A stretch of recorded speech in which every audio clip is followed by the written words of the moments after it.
Jorge Paulo Lemann costuma falar que sonhar grande dá o mesmo trabalho que sonhar pequeno. Ele sabe exatamente do que está falando. Lemann ergueu o império do capitalismo mundial, criou o Banco Garantia e investiu em empresas como Lojas Americanas, Brahma, Antártica, que mais tarde formariam a Ambev, o embrião da que hoje é a maior fabricante de cervejas do mundo, a AB InBev. Investiu ainda em empresas como Telemar, Gafisa, com a fundação do fundo 3G Capital, comprou as redes Burger King, Tim Hortons, Popeyes e Heinz. Mas a criação desse império foi um ciclo de aprendizado e experiências. E hoje vamos conhecer a trajetória do homem mais rico do Brasil.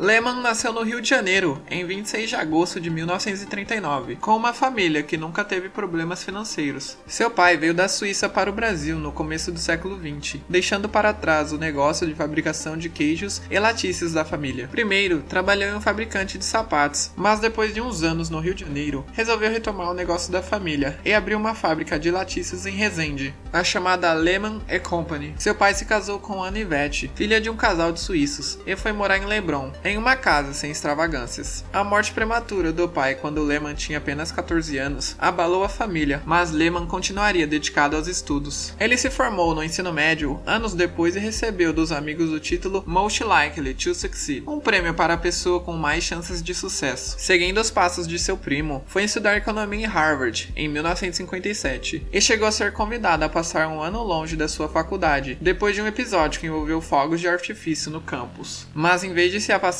Jorge Paulo retornou aos estudos decidido a terminar o curso em 2 anos, em vez dos 3 habituais, onde teve sucesso na sua missão. Como qualquer recém-formado, Jorge Paulo saiu em busca de um trabalho. Queria trabalhar no mercado financeiro e conseguiu uma vaga na Delta, uma empresa para negociar ações no mercado latino-americano. Mas, desanimado com o estado embriagado do mercado de capitais do Brasil, resolveu usar sua dupla cidadania suíça e tentar um estágio no exterior. Conseguiu uma vaga no banco Credit Suisse, em Genebra, mas ele não gostou muito da experiência. A burocracia, a hierarquia e os processos lentos e engessados fizeram com que o jovem pedisse para sair do estágio depois de 7 meses e se dedicasse por um tempo ao esporte que sempre praticou, o tênis. Com a dedicação e talento que também estava em suas características, Lemann venceu a competição e causou um tamanho espanto que foi convidado a representar a Suíça na Copa Davis de 1962 contra a África do Sul. Era o adeus definitivo ao estágio do banco. Dessa forma, o pequeno Jorge americano, que começou a jogar tênis aos 7 anos de idade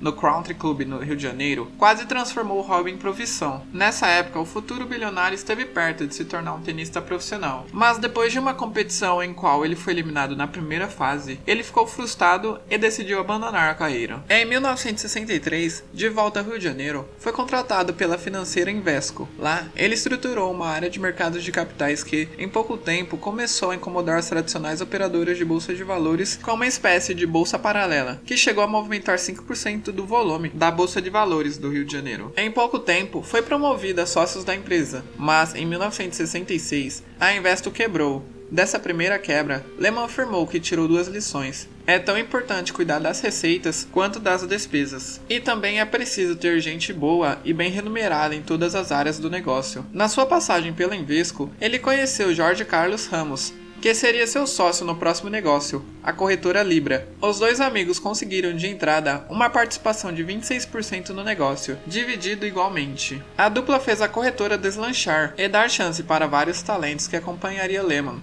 em outras empreitadas, como Luiz César Fernandes. Em 1970, aos 31 anos, depois de tentar sem sucesso comprar o controle da Libra, Jorge Paulo foi obrigado a vender sua participação por R$200 mil.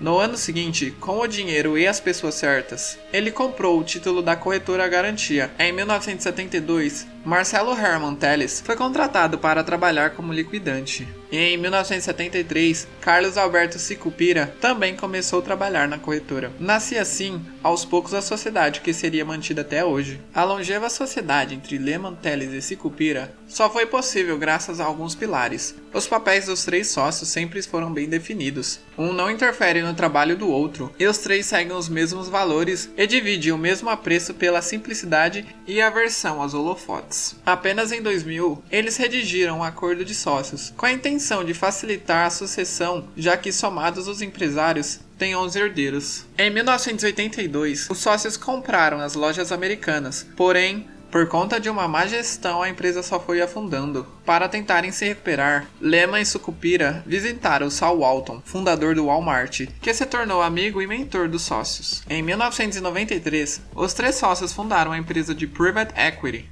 a GP Investimentos. E um ano depois, o seu banco Garantia teve resultados incríveis. No entanto, a crise asiática afetou o banco e eles venderam a Credit Suisse por 700 milhões de reais. A venda do banco Garantia não abalou os sócios, pois já estavam envolvidos em outros negócios. Em 1989, 9 anos antes da venda, Lehman se tornou o dono da Brahma e colocou Marcel Telles na missão de desenvolver a empresa, dando muito certo nos anos seguintes. O sucesso da Brahma fez com que os sócios conseguissem comprar a Antártica e criar a Ambev, nascendo a 5ª maior fabricante de cerveja do mundo. O trio fundou radicalmente o mercado brasileiro, principalmente por tomadas de decisões assertivas e seguras. Em 2004, a Ambev deu seu primeiro passo internacional, ao se fundir com a cervejaria belga Interbrew. Assim então, surgia a Ambev. 4 anos mais tarde, se tornou a maior rede de cerveja do mundo, ao comprar a americana Anheuser-Busch, a dona da Budweiser. A sua empresa Ambev é responsável pela fabricação de cervejas como Skol, Brahma, Bohemia, Antártica, entre outras. Lehman ficou conhecido sobre a forma de gestão que ele tinha, que era bastante polêmica. Ele não inseria seus parentes em seus negócios e tinha uma cultura meritocrática bastante forte. Ele pagava salários abaixo da média do mercado, mas tinha bonificações, que poderiam ser altíssimas, e depender do desempenho do funcionário. Mas as demissões também eram colocadas da mesma forma. Ele faz patrocínios de esportes e educação. Em 2002, foi o idealizador do Instituto Tênis, que testou e reinventou modelos para formar supercampeões, e tem a meta de levar um brasileiro ao posto de número 1 até 2033, oferecendo treinamento, suporte, nutricionista, pedagogo e psicólogo, além de um apoio financeiro.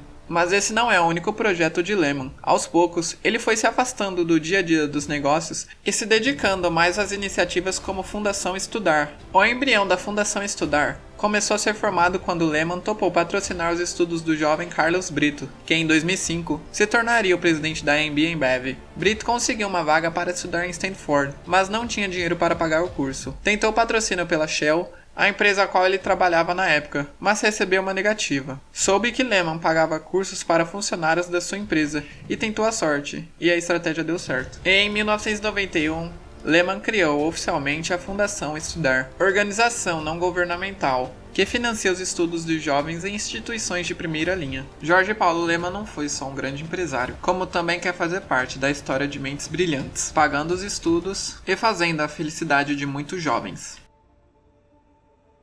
Muito obrigado se você assistiu o vídeo até aqui. Se você gostou do conteúdo, deixa o like, compartilha e se inscreva.